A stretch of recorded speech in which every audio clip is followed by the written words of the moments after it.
Sweden में कुरान को जलाए जाने के बाद एक मुसलमान अहमद अल्लूश ने कुछ ऐसा कर दिखाया है जिसकी आज पूरी दुनिया में चर्चा हो रही है। दरअसल कुरान जलाए जाने के बाद स्वीडन के अहमद अल्लूश ने वहां के कोर्ट में एक याचिका दायर की थी कि उसे भी यहूदियों और ईसाइयों की मुकद्दस किताब बाइबिल और तौरात को जलाने की इजाजत दी जाए।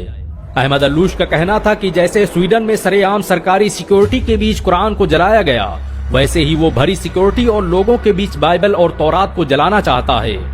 इस खबर के आने के बाद इजराइल सहित दुनिया के तमाम यहूदी संगठनों ने बवाल कर दिया था और धमकी दी थी कि अगर हमारी धार्मिक पुस्तकों को जलाने की कोशिश की गई तो हम इसे बर्दाश्त नहीं करेंगे।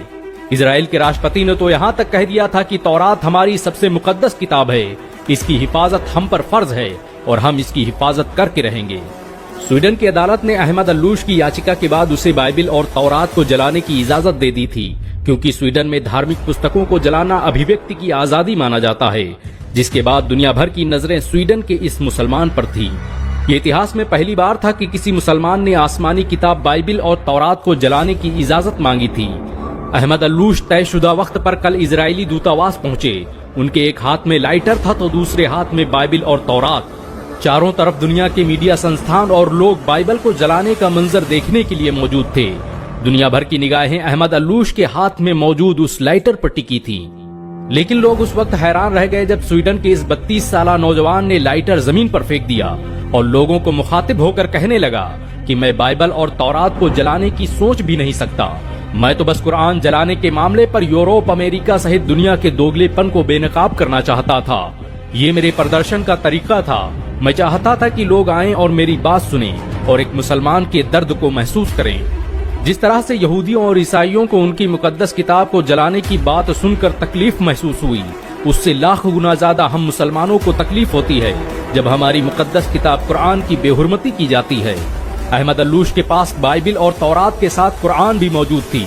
उसने कुरान को बोसा दिया और सीने से लगाते हुए कहा, भला मैं उन किताबों को कैसे जला सकता हूँ जिसकी तस्दीक मेरे कुरान ने की है। मेरा इस्लाम किसी मजहबी किताब को जलाने की इजाजत नहीं देता। अहमद अल्लूश के प्रोटेस्ट के इस अनोखे अंदाज की आज दुनिया भर में चर्चाएं हो रही हैं। यहाँ तक कि यहूदी और ईसाई भी कुरान को जलाने की इजाजत देने पर पाबंदी लगाने की मांग करने लगे हैं।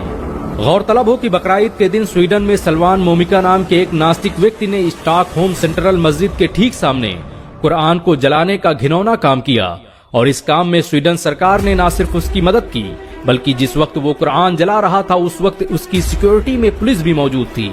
लेकिन इस बार स्वीडन में कुरान के जलाए जाने के हादसे के बाद पूरी दुनिया के मुसलमान एकजुट दिखाई दिए, जिसके बाद अब स्वीडन की सरकार धार्मिक किताबों को जलाने के खिलाफ कानून बनाने की योजना बना रही है। दरअसल यूरोप और पश्चिमी देश इस्लाम के प्रचार प्रसार से भयभीत नजर आ रहे हैं। अमेरिका से लेकर रूस, जापान, जर्मनी, इंडोनेशिया, स्वीडन में हर साल लाखों लोग कुरान से प्रभावित होकर इस्लाम कबूल कर लेते हैं और ये बात मुस्लिम विरोधियों को खटकने लगी है।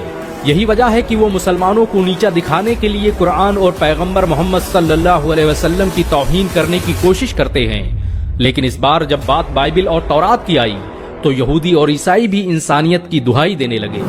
अहमद अल्लूश की गैरत ने आज दुनिया भर के मुसलमानों का सर फख्र से ऊंचा कर दिया है। लेकिन जरूरी है कि सभी मुस्लिम देश एकजुट होकर ऐसे लोगों का मुकाबला करें जो मुसलमानों की मुकद्दस किताब कुरान और उनके प्यारे नबी पैगंबर मोहम्मद सल्लल्लाहु अलैहि वसल्लम पर उंगलियां उठाते हैं।